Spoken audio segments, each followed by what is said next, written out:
Hello, and welcome to Know Before You Go for Sunday of the 24th week in Ordinary Time. I'm Brother Joe Trout, coming to you from St. Vincent Ferrer Priory in River Forest, Illinois.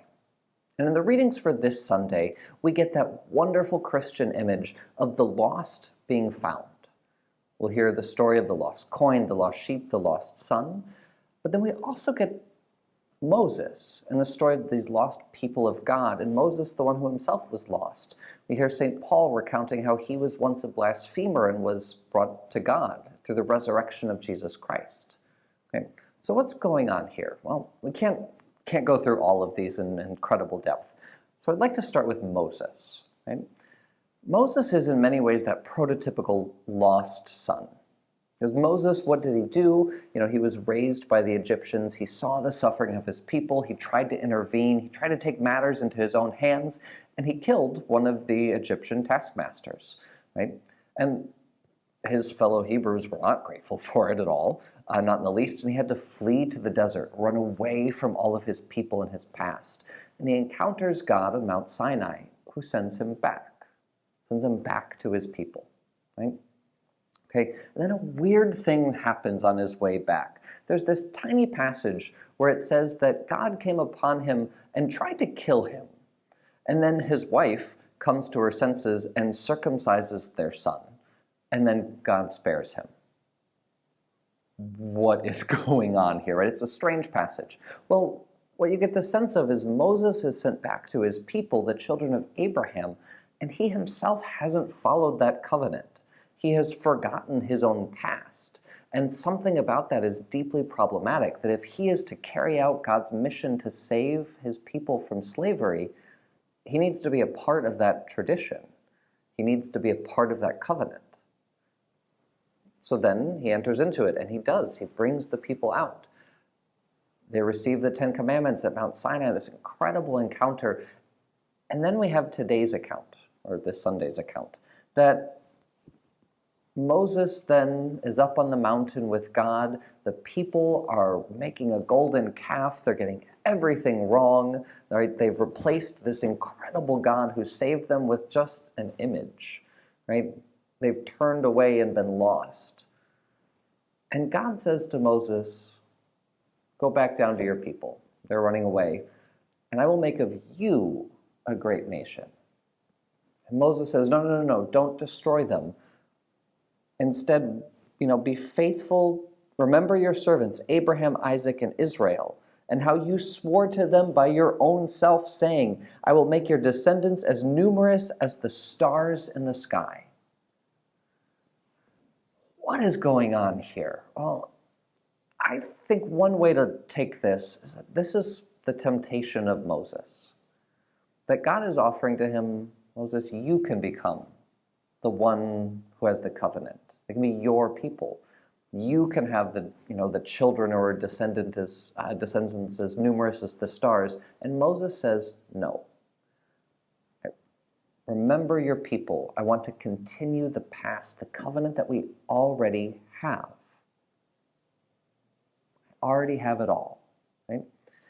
And I think we often do experience something like this, that there are many points in life when you might see frustrations with people in the church, in your family, wherever you're at, and you might think, I can do it better.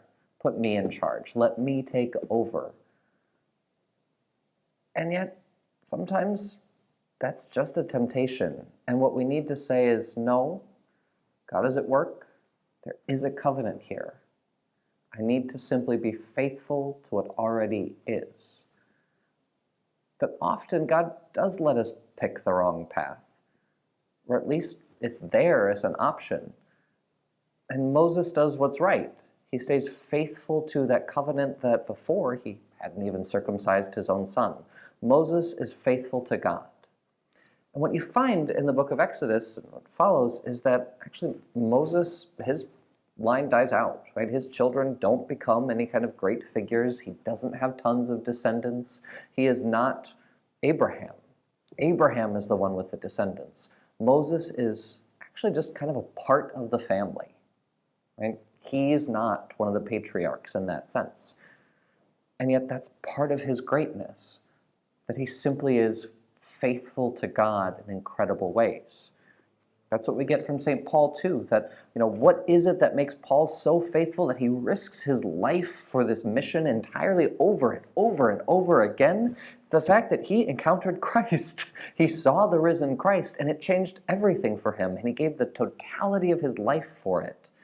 He who was already a child of Abraham.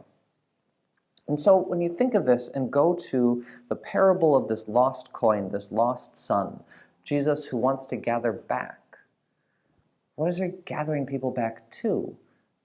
He's gathering them back into the family. He's bringing them home. You have the lost son who returns home to his father, to something that's far more than he imagined or expected. And then you get this line with his older brother who says, in this incredible anger to his father, "Look, all these years I served you, and not once did I disobey your orders, yet you never even gave me a young goat to feast on with my friends. But when your son returns, who swallowed up your property with prostitutes, for him you slaughter the fattened calf?" What does the father say to him? "My son, you are here with me always. Everything I have is yours." Think about that. Everything I have is yours. Here's the lost son.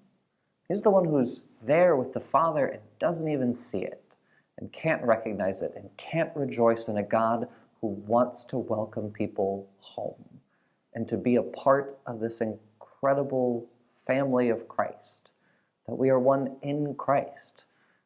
This is ultimately what that Christian message is, that we are risen in Christ, that we enter into one body together, and in that we have an incredibly new life, right?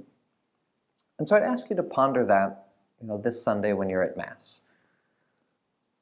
What does it mean to be at home in God? Because that's what all of these readings are calling us to. We who have wandered or been lost in how many different ways are coming home to a God who has already given us everything. Where can we in this life remind ourselves, I'm already home. I'm already here. God has given me everything.